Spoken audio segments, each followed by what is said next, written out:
Good afternoon. I'm Ian Garrett, and I'm here with Vanesa Kelly. We're sharing Tri-Nominal Futures, which grows out of our collaboration on Symbiolene, which is exploring how AI, ecology, and heritage might coexist creatively rather than competitively.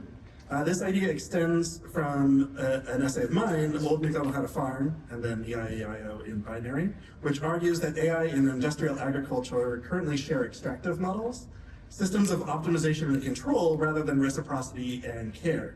Symbiolene reimagines those systems through performance by using AI as a collaborator in ecological care, guided by ecoscenography's methods and a tri-nominal framework linking humans, technology, and nature. We ask, what if AI and performance behave less like factories and more like forests? Both industrial agriculture and AI in popular contemporary use are built on the belief that efficiency is always best. In agriculture, that meant reshaping ecosystems for yield. In AI, the trend is consuming vast amounts of energy, water, and data to train ever larger models. As Western tech giants expand infrastructure, the stakes are measured as market factors involving millions of dollars, rather than ethical factors, emissions, or depletion. The result is environmentally destructive and frankly aesthetically dull. Consolidation, exploitation, and a culture of more, faster, cheaper. But we offer a thought experiment. If a solar-powered drone tractor can harvest crops, what does the farmer do with the extra time? As Sharon Bader notes in her history on consumerism, by the 1920s, the US faced overproduction, too many goods for people to buy. Reformers proposed shorter workdays, shared labor, more leisure. Business instead insisted on more consumption to sustain growth. Although AI could redistribute labor, the same logic endures. When technology saved us time, we filled it with more production.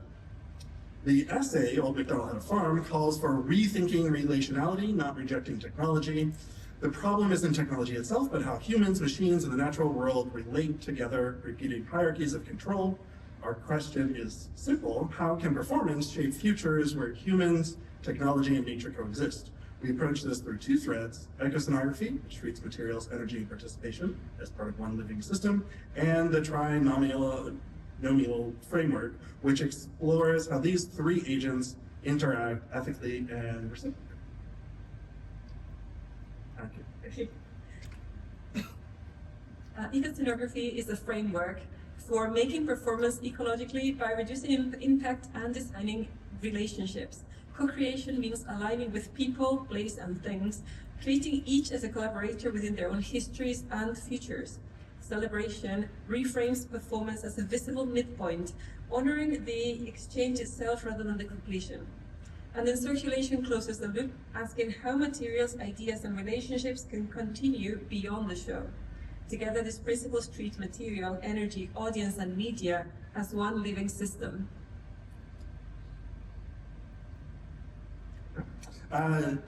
The Tri-Nominal framework describes these three forces shaping our present, and that performance can bring them into relationship. We use nominal here as a measurement, like a 2x4. It's not an exact dimension, but it's a useful category that lets us work with proportion and relation. Here, human, technology, and nature are reference systems. The goal is to move beyond human versus machine or human versus nature towards a tri-relational coexistence. Humans as creative and ethical agents, technology as the synthetic and procedural systems we build, nature as regenerative and alive. What does this have to do with agriculture? This map from nativeland.ca reframes North America or Turtle Island through indigenous territories rather than contemporary political boundaries. Across these territories, agriculture functioned as stewardship systems and adapted to the place rather than controlling it.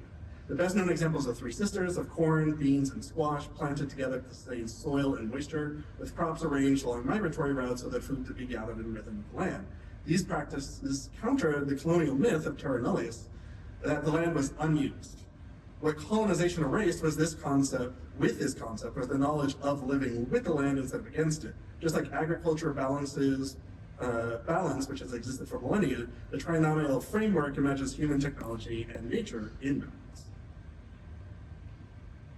Corn, beans, and squash support one another, structure, nutrients, and protection in a choreography of mutual benefit. These crops were planting aligning with seasonal movements so food could be gathered in rhythms with the season. Field studies, including aeroquarium cropping experiments, show these systems match modern yields naturally without the use of chemical fertilizers. And as we acknowledge this, we must remember that this knowledge is not ours to claim. It belongs to distinct lineages that have persisted despite erasure. Across Europe, agriculture spread through Neolithic demic diffusion, with wheat cultivation carried across similar climates. It was an effective, unrooted, and portable system that unfortunately treated the land as interchangeable and extractable. That model scaled easily and was later exported through colonialization, overwriting local agricultural systems in America. Yet Europe had its own indigenous ecological responses. Practices like the Hugelpool tool layered compost mounds to mimic natural decomposition, and they share the same regenerative logic as the Three Sisters. Relational agriculture isn't unique to one geography. It's a human inheritance that industrialization obscured. And maps and visualizations like this tell stories about resources and relationships. Ontario Island territories follow the land's natural rhythms of water, soil, migration, and seasonal food. The ecological knowledge is then encoded in stories, songs, and rituals that keep communities in dialogue with the earth. Europe had similar expressions in myth and seasonal rites, and industrialization has broken this dialogue.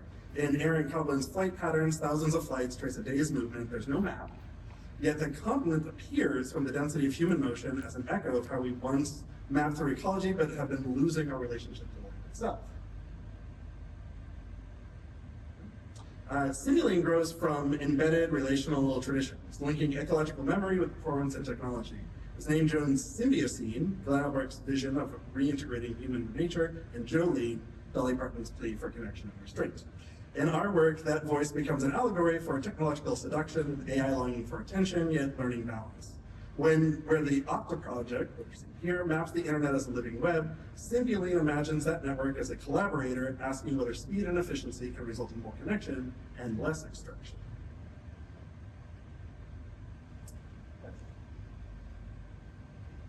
Across Europe, ecological relationship was once culturally encoded, and then they were worn thin by centuries of conquest and reconditioning.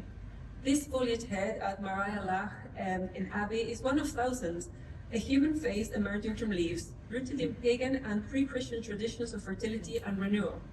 As Christianity spread, these symbols were absorbed and reinterpreted because they were too deeply embedded to erase completely. For us, the green man represents Europe's cultural expression of connection to the natural world. Its meanings have shifted from pagan fertility to Christian symbolism to modern ecological icon, yet always affirming a human environment entanglement. In Symbiolene, we draw on this figure to root ecological imagination in European heritage, learning from indigenous models. The green man becomes a mediator, helping us ask how humans, technology, and nature may once again act in concert. So this AI-generated green man becomes a contemporary echo of that same ecological consciousness reframed through machine vision. Industrial agriculture and AI share extractive logics of efficiency and control. Performance, however, lets us imagine regenerative, co-creative systems instead. In Symbiolene, AI is a collaborative agent, learning and shaping the work with an ecological frame.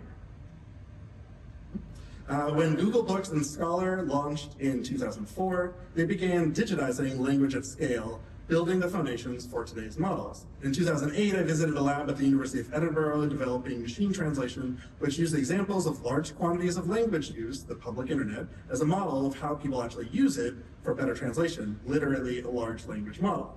What's changed since then isn't the technology, but the interface. Chat systems turned AI from a computational process into a cultural exchange. In 1983's film War Games, the AI Joshua runs every simulation of thermonuclear war and concludes the only winning move is not to play. That insight resonates today as we recognize unwinnable systems such as exploitation or escalation. The wisest act may be to stop playing by those rules. AI as a novelty is reaching its own vanishing point by becoming so normalized that it will disappear further into the background of our lives. When that happens, its model of extreme optimization and control will persist unseen. This early AI attempt to recreate a corgi captures the moment before systems were culturally aligned, patterns without meaning. That's where artists come in, holding ambiguity, empathy, and ethics, the qualities data alone can't encode. Perhaps. Playwrights now work as conversational designers at Meta, shaping AI dialogue through theatrical rhythms and tone. yet also at game studios that tried replacing artists with generative tools. They're now rehiring them because artists cost less than the lawyers that they would need to manage IP issues from that work.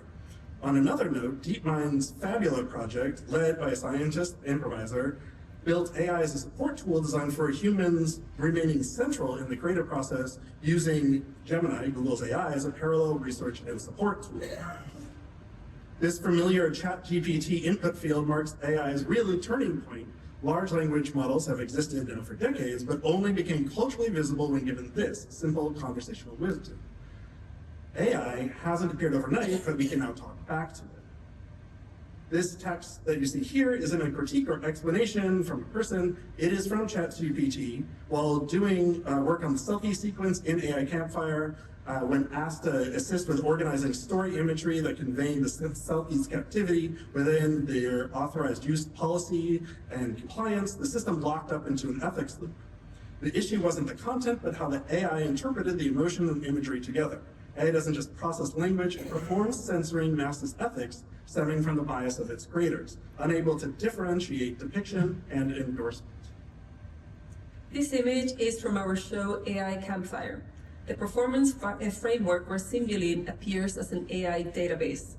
The work is formed through AI collaboration, a live performance, and scenographic experimentation. This is the AI Campfire premiere at Venue 13 in Edinburgh Fringe, where audience gathered around Symbiolene in an immersive space. All text was written and performed by us, yet the piece intentionally blurs the line between human and machine authorship. We recreated the visual and rhythmic use of AI-generated media, such as the fluid motion or a luminous grading, through human editing and for aesthetic purposes. But basic processes like speeding adjustments now rely on machine learning, reminding us that the AI is already embedded into the software.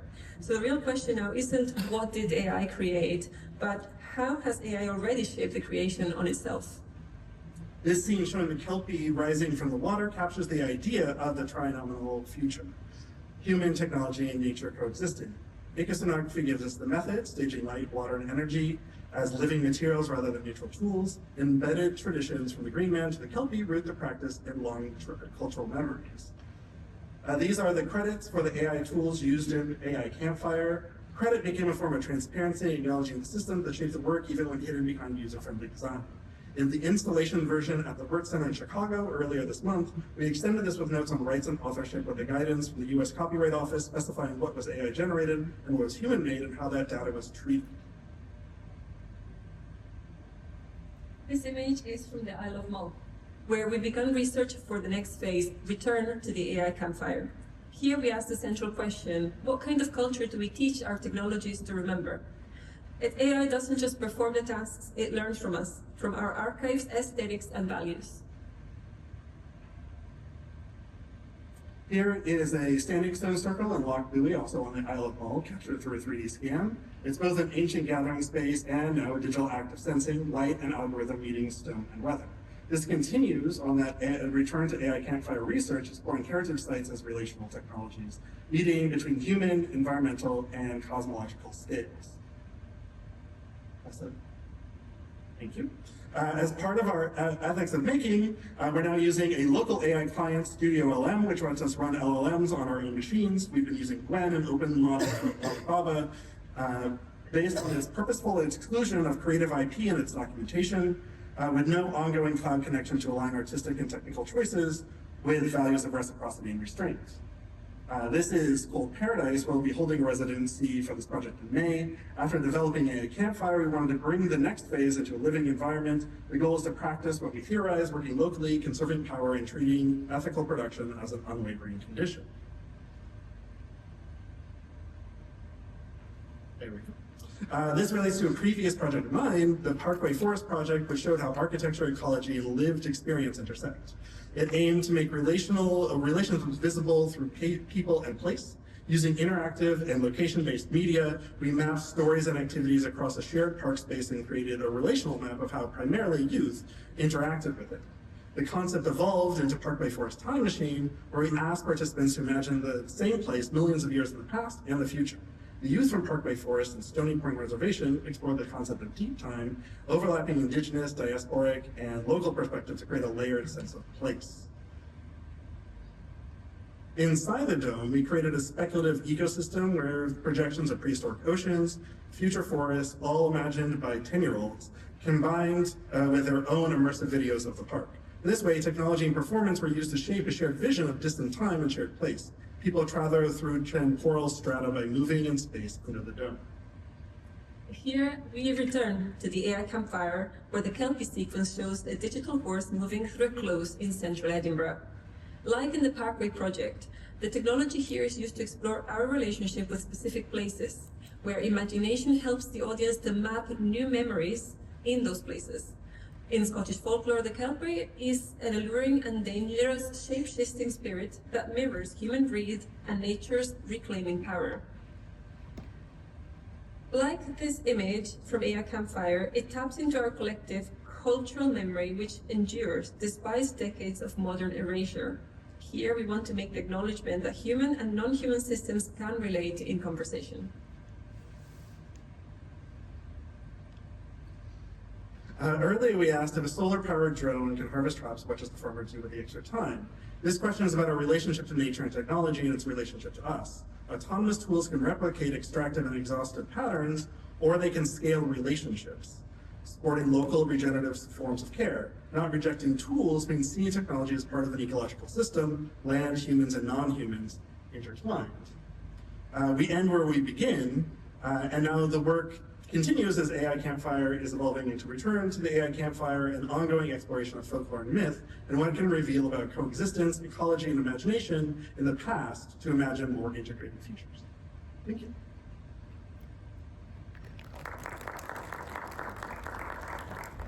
Okay, we have one question. Hi there, thank you. They don't know. For Julia, I believe. Julia? Got the right one. I would like to question and challenge your conclusion on that AI can be helpful to theater artists and in the scenographic practice. I would argue that using AI, quote unquote, for efficiency and support actively harms other artists that may not have access to these resources and those that do, by not only taking advantage of where all of those resources, where the generative aspect of the AI is generated from, by not doing any crediting and stealing the resources without credit, and by not conflicting and not advocating for more time within the artistic process under the constant pressure to create more work faster, as we're seeing continuously. I see it as more of a vicious cycle. So I was curious about your response and opinion. Yeah, but maybe Vanessa can say something, because we were talking about this before the session. So, hello. Yes, on the work that I'm going to pass on to you in a second as well, but my 2 cents on that is that we, based on also a little bit on the keynote from yesterday and the way that AI was approached, that it is here. And we do have now a question on whether we have it within industry and within the arts specifically. Within industry, as in our presentation, we were talking that it just goes back to the model of more, faster, cheaper, and it doesn't really matter, ethically what it costs. Like, the market will actually throw more money into making bigger data centers, and the hell with everything else. And we do have a couple of projects. We did have AI Campfire, and we're working on Return to the AI Campfire. And we want to bring that perspective onto, okay, well, there are a variety of LLMs that we could be working with, and we have the choice to say, okay, can we opt to not use them, That's always the first one. And the second, if we're going to use them, can we try and look something that is local, something that has, that you can actually go back and see where are the water sources for this, or what are they actually using? And I believe that right now the conversation is extremely dual of it's bad and there's no good way. Whereas we're trying to bring into the light some models that are like, well, maybe this model is better, and it is up, the choice is up to us, the consumer, to say we want perhaps to use this, and we want to demand to be used with a more conscious or sustainable model for it. And I believe, just going back to your question, is whether people have concerns. I do think that people have concerns, but my fear personally is that people are hiding behind the, let's not talk about this. And for us within AI Campfire, what we're trying to do is we're trying to, first of all, put this forward right in the title. This is what it's about. It's AI Campfire. The second is we're trying to acknowledge this with the credits. So you will see that we've used a certain group of LLMs in the first one, and now we're trying to work on other ones within the second one.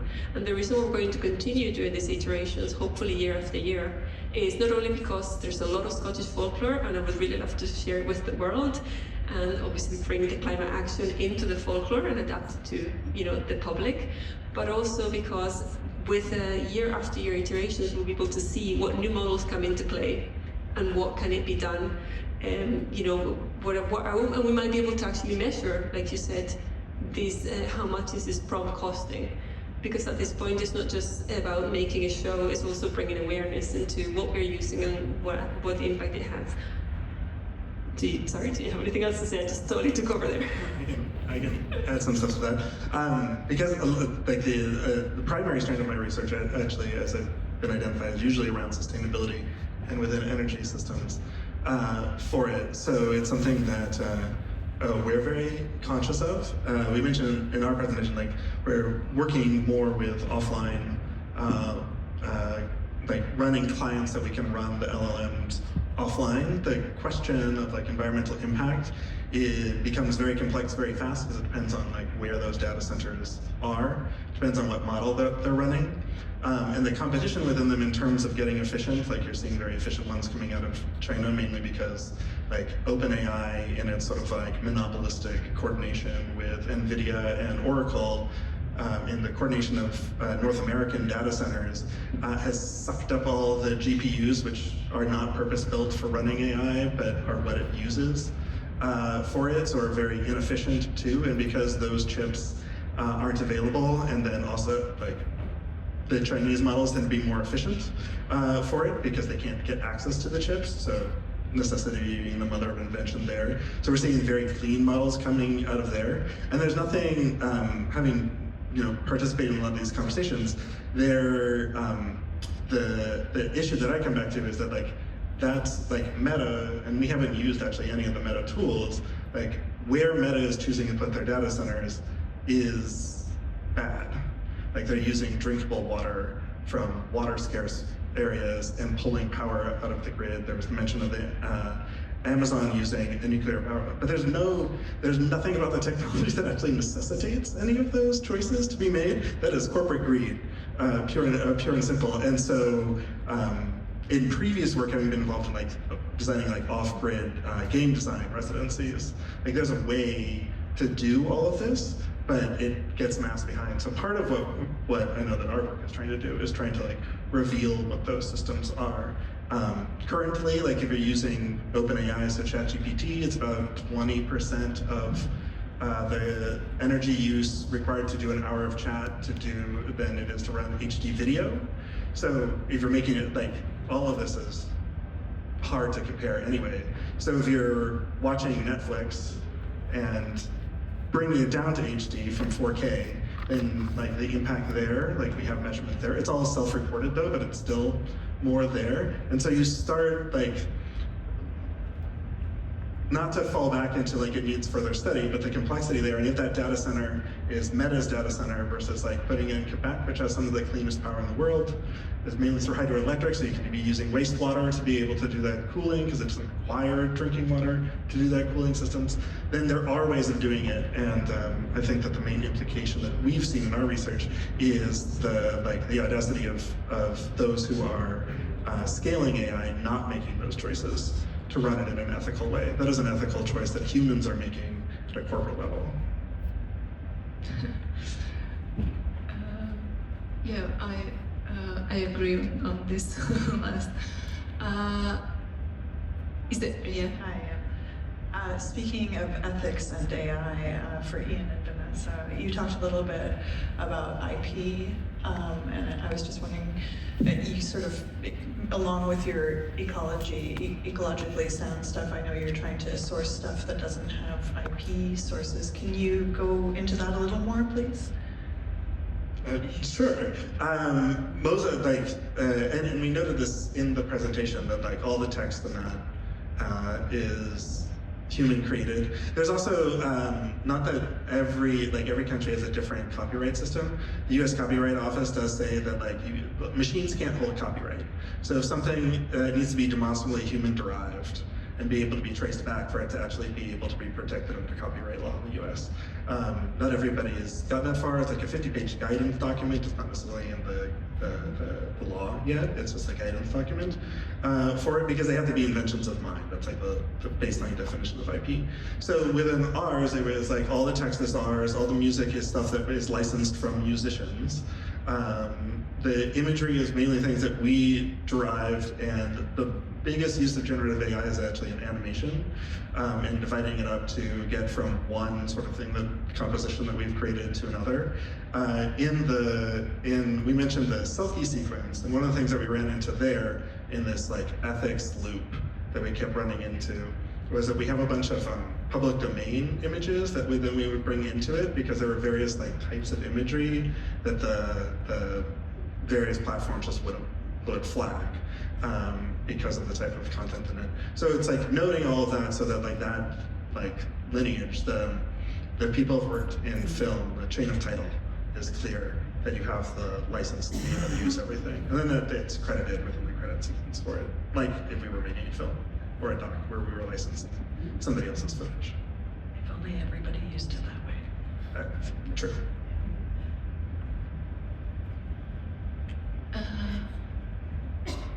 Are there any questions? Yeah, I had a follow-up to that question, another additional question for Ian and Vanessa. I was wondering if you could elaborate on the image generation portion of and animation portion of your work. You mentioned the LLMs, large language learning models. Do you, first to clarify, when you mention LLMs, is the image generation that you are doing, are you equating those to that, or would you put image generation in a different category? That's a tricky one to answer, because the bunch of the LLM models will spit out imagery at this point, but it's still it's generative AI versus LLMs. Like AI is a big category. So like coming out of the models, like OpenAI is just image generation. And a lot will do then text to where it's using, either a diffusion model or a GAN to a generative adversarial network to generate images based off of what it gets out of an LLM. So they're sort of integrated at this point. So that's a tricky one to answer there. Like the source material is ours. There is going to be then the interpretation, because it's just a popularity word calculator, that it's going to pull things in. We had I don't know if I mentioned the Steve thing. Say the Steve thing, and then you can say the thing. We started, after the show, we would talk to people about it, and one of the conversations that was interesting that came up is that if you're using something that is network connected like an OpenAI, because of the amount of stuff that it's connected on, it starts revealing its sources too, and that there's a high instances if you start using the name Steve, if you're trying to write something, you're gonna end up with it drifting towards Captain America and the Winter Soldier. You'll start seeing other names from that, like the Marvel Cinematic Universe coming, because there's so much fan fiction that's been fed into that model that trains that. So it's also trying to pull against that. One of the ways that we do that is actually pitting platforms against each other, so that we pull them out of that, so it's not pulling from its previous experience. It's also one of the only ways to get out of the ethics loop, is to make it not know what you've been talking about. So you need it to be dumber to actually progress with a lot of the generation. I just wanted to add that as much as we wanted to create this project with AI Campfire, we'll continue with this second iteration. It's amazing how much foundational stuff we actually created together. So we worked on the Scottish folklore, and we twisted I rewrote the story based on an audience for today and an audience for the climate action that I wanted to put together, and also wanted to create a broader inclusivity on the characters that are traditional to Scottish folklore. And that whole writing is, it is my own, and it's something that eventually we will want to publish it as my own. But another thing that we found, and this is something that is very inspiring for other people that are going to use generative AI, is that you can actually draw it. I draw watercolors. You can draw something, take a photo of it, and upload that, and it will reanimate that photo. So for the initial sketches of Symbiolene, for example, these are all done in color pastels.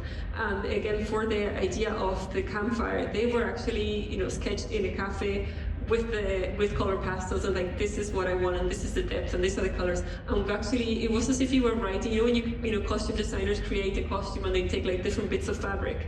It was a little bit like that. It was like, okay, what do we want? We want kind of like something with a message of Ferngully, with a little bit of sort of like Lord of the Rings, but we don't really want the eyes of Disney. And it was kind of like gathering bits of that and finding and fine-tuning the color palette until we got that. But the idea of AI Campfire was to mix the textures and use AI in ways that maybe people haven't used it as much.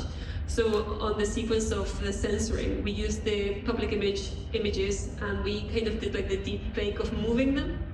And the paintings themselves expressed things that the AI couldn't express at the time. And then for the Kelpie sequence, when we moved actually we actually did hire an actor, and we did have a full day of filming. And we would have changed that for the world. That experience of having the real actor and interacting with them is what actually made the jump between the real life and the kind of fantasy world of the AI. And we couldn't have done that without the real life actually going out there in the field and filming for the day. So it's more of like to oversimplify it, a very, very advanced image filter or like effects on top of your original artwork.